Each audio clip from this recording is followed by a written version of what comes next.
ಶ್ರೀರಂಗಪಟ್ಟಣದಲ್ಲಿ ವಿಶ್ವ ಹಿಂದೂ ಪರಿಷತ್ ಮತ್ತು ಬಜರಂಗದಳ ಹಿಂದೂ ಮಹಾಗಣಪತಿ ಇವತ್ತಿನ ದಿನ ಗಣೇಶನ ಪೂಜೆ ಮತ್ತು ಗಣಪತಿ ಹೋಮ, ನವಗ್ರಹ ಹೋಮ ಮತ್ತು ವರ್ಣ ಹೋಮ ಹಮ್ಮಿಕೊಂಡಿದ್ದರು.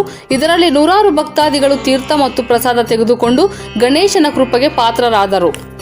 ಈ ಕಾರ್ಯಕ್ರಮದಲ್ಲಿ ಬಜರಂಗದಳ ಕಾರ್ಯಕರ್ತರಾದ ಮಂಜುನಾಥ್, ವಾಸು, ರಾಕೇಶ್, ಕಾರ್ತಿಕ್, ರವಿ, ಹರ್ಷ, ವಂಶಿ, ಸುಬ್ಬು, ನಂಜುಂಡ, ಭಗವಾನ್, ಚೇತನ್, ಶಿವಣ್ಣ, ನಾಗೇಂದ್ರ ಮುಂತಾದವರು ಉಪಸ್ಥಿತರಿದ್ದರು.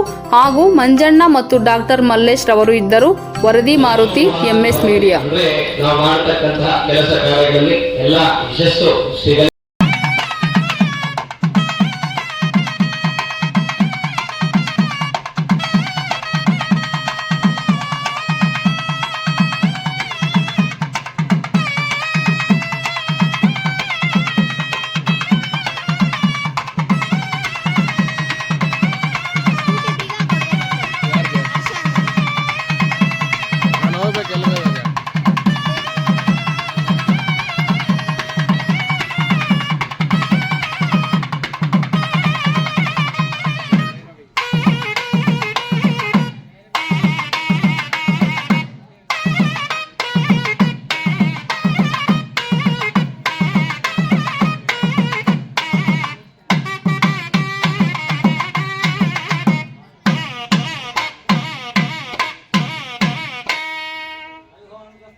ಮುಂದಕ್ಕೆ ಬರ್ರಿ, ಸ್ವಲ್ಪ ಎಲ್ಲ ಮುಂದಕ್ಕೆ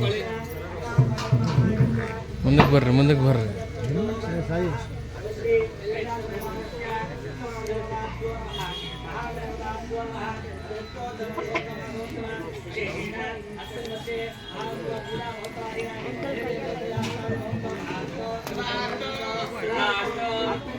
ಎಲ್ಲ ಒಳಗೆ ಆಮೇಲೆ